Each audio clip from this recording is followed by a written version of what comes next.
Hey guys, Corbin here. I want to show you something a little bit different from my other videos.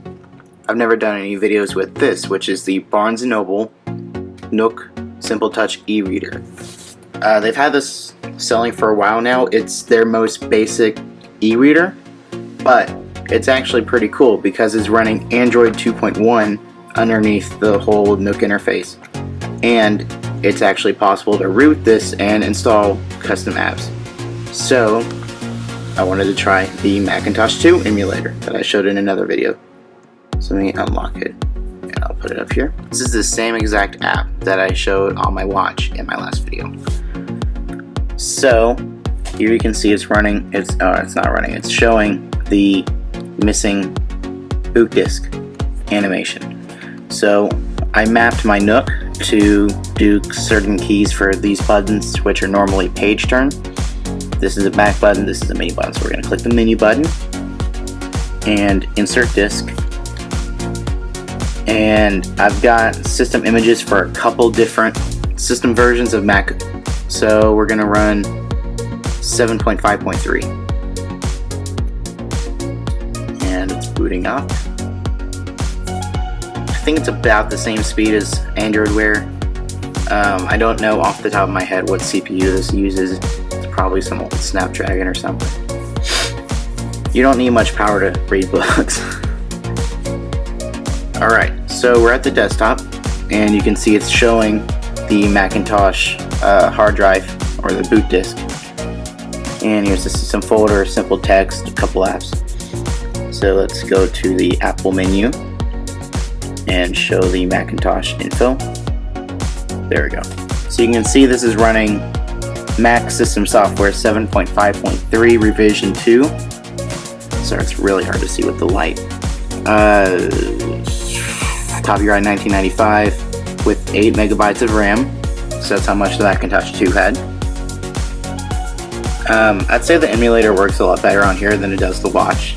First of all, just because you can actually tap it because the screen's big enough, and also because the Nook has the same aspect ratio as the original Mac, so it fills the entire screen, which makes it feel a little bit nicer.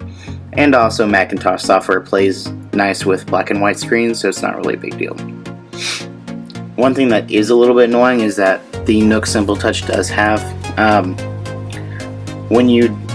normally when you're using this and you turn the pages a couple times, you'll notice there's visual artifacts on the screen, and what happens is that after every couple pages it does this. It completely refreshes the screen with a flash. And that's just a limitation of e-reader technology. So you'll see the emulator doing that sometimes. I've been trying to close this window. There we go. So now that we've got the system loaded up, I'm going to open an app.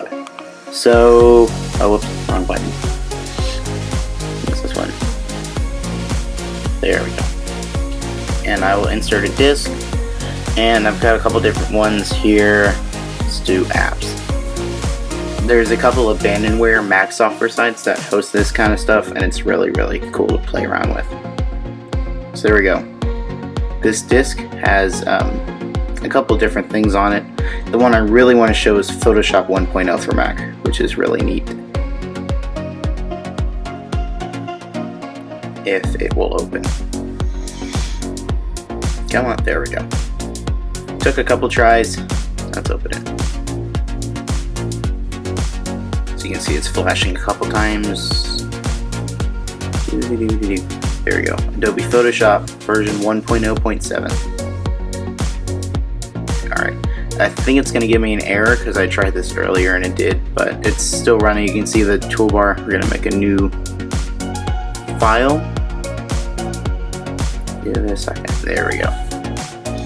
So let's make it grayscale. We can't see color anyway. And we'll make it. There we go. That's our file. So I think, here, let's try gradient, because gradients are fun. Let's see. Do it.